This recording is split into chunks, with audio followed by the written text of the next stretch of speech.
Well, that does lead us on to a very exciting role that you're going to be doing at Saracens. Would you like me to introduce it, or would you like yourself to introduce it? You can go for it. If it's bad, I'll do it. Okay. So, Flo's new role at Saracens is the first ever creative director at a rugby club. Very cool. Boo-boo! It's very cool. Please tell us what that looks like, what you hope to achieve within Saracens at the club, like what are the long-term plans? Please just let us know. Obviously, it's my club, so I want to know what's going on. Please. Yeah. Please. So thanks for that. Cheers, sound more excited. No, sorry, I don't know. Don't be modest. It's yes, really cool. No, it is very cool. And we've been discussing it. Sorry, me and Flo have been discussing it for a while. We have under NDA. Under NDA, I have signed an NDA. Yeah. I've known for a while, and we've been discussing it, haven't we? Because you have gone very back and forth about whether to do it or not. Because obviously, like we've talked about, rugby is a sport that is having a bit of a situation. Probably, well, definitely more so in the men's game. You know, like a break from a breakup. Yeah, it's having a little bit of an identity crisis. It's like, is it really, like, we all want to focus on personalities, or do we need to go back to our roots and be more traditional and just be about the hard graft and brutality of the game, blah, blah, blah. And Saracens is obviously a huge club. So firstly, to have a role like being a creative director at one of the biggest clubs in Europe is crazy. And to be able to do that as a woman and as a female player especially is really exciting. So hopefully I can bring quite a different perspective to that. But I'm excited because it means that Sarries are really backing this, like, we want to be the change that rugby needs, and we're willing to create a role that allows me to, like, lead their creative vision and their brand vision, and how we're going to connect more closely to relevant culture, whether it be fashion or music or our location in North London, and try and build an identity around what that club means that is a progression on where rugby has been, because everyone's been saying it for like 5 years now, like rugby needs to change, but everyone's looking around going, everyone stood on the edge of the boat going, who's going to jump then? Who's going to jump? And I'm hoping that this role that I've got at Sarries now means that they are really backing us to jump and see where we can get to. And luckily we've got two amazing teams, in the men's team and the women's team, and then also the academy, that we've got like a whole range of talent in there that can represent totally different things. And I'm all about just going into the team and finding out what people care about and how they want to show up, and then going, right, let's supercharge that, rather than saying, this is what it is, fit into this mold. And I know you all agree with this, but like, I don't think anyone should be fitting in a mold in a sport that requires anyone from 6'8", 100 kilos to 5'1" and 40 kilos. Like, there is no mold. Yeah. So stop telling people to be this thing, because what is this thing? Everyone is this thing. It's an idea. That's all it is. Yeah. It's something that it doesn't exist. Exactly. It's just an idea, and anyone can go off of the script because there's no script. Yeah. Like you do all the time. Exactly that. There's no script. Just create my own. Yeah. But yeah, it's hard to keep track when I'm here, though. God, if you want to share it, feel free. There's one to share. I haven't read that either. Well, I'm super excited about your new role.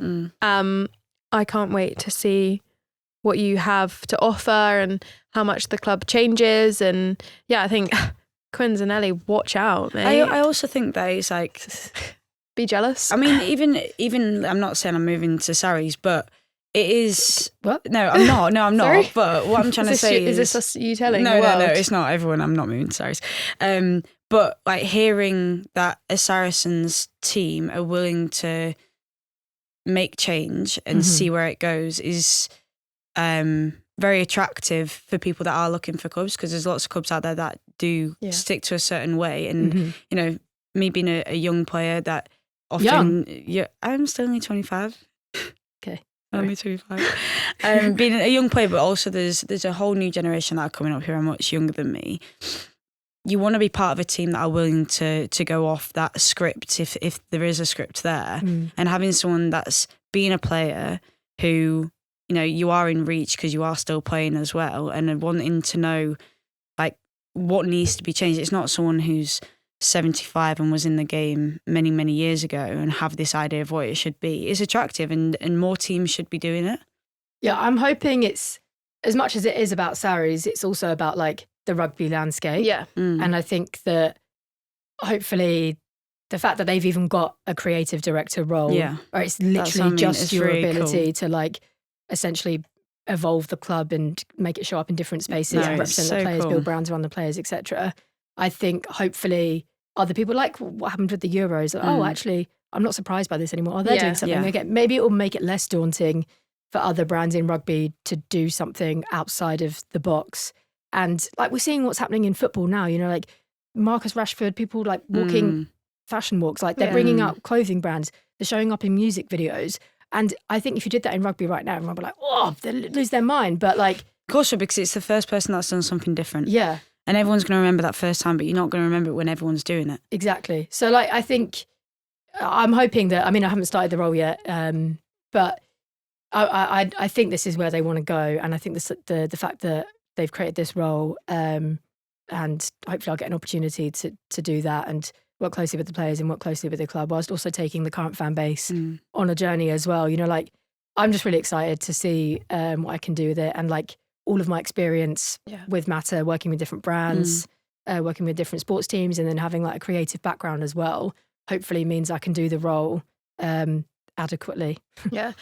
Just quickly on that, I saw a clip from one of the games this week in the men's games. Actually, it was the Gloucester game. Yeah. And Ugo was interviewing one of the players. I really don't know. I think he's a prop, but basically he had a massive cowboy hat on. Oh yeah, I saw that. And then all the kids in the background had cowboy hats on. And I just thought, is that us? Is that no? But like, is that the Red Roses that have pushed that movement? Yeah. Is it, you know, part of the podcast? But like, it made me question. Well, I actually don't think you were wearing them before this, and I just think that's really cool to see. And actually, Ugo said, like the Cowboys and the Red Roses. So I just think that's also really cool to see that we've got a little bit of a movement. Yeah. And actually other people are seeing it within men's same games. Thing. We had to go out the mold. Yeah, we did. Exactly. We had to go out the mold, but now people aren't questioning it. It's just, oh yeah, the Cowboys. Oh yeah, there's Red Roses hats. Oh yeah, whatever. Yeah. And there's a podcast. But at the start, all we did was a little celebration that no one else was doing. And at the start, people were like, why are they doing a celebration? Now people love now it. Northampton boys is doing celebrations, doing the lawnmower, like doing like the basketball hoop. Like I just think, well, again, was that us? Like, were we the movement? I don't know if you guys I don't think invented. It was, no, I don't know. But what I'm saying within rugby is that you don't see it. So what I'm saying is that we created something, a celebration. Yeah. Now you see the boys have a bit more identity. They want to be they show their personality, 100%. which we do more than them. Yeah. And yes, there are boys within the clubs that don't like that. Same within the women's game. For sure. But actually, they're showing that. They're getting more limelight. They're getting more coverage. So it should be carried on. I think also for like probably the first time in rugby, the men are influenced by us in certain spaces. Because you see, I've seen stuff on social media about the little basketball, the women, and them saying, oh, is it arrogant or is it just like you're not used to it because the girls have been doing it? Yeah. And everyone applauds that, thinks that's very cool. Yeah. But then that gives the boys influence that they can do that. And I don't think we've been in that space before as female players where we actually do have some influence, whether that's subconsciously or consciously, on the men's game, because now there's a comparison. They can say, actually, you can be what you want. So it's a cool space to go into. I think there's so many different ways that the women's game can break down barriers because there's less constraints and there's less like red tape, you know?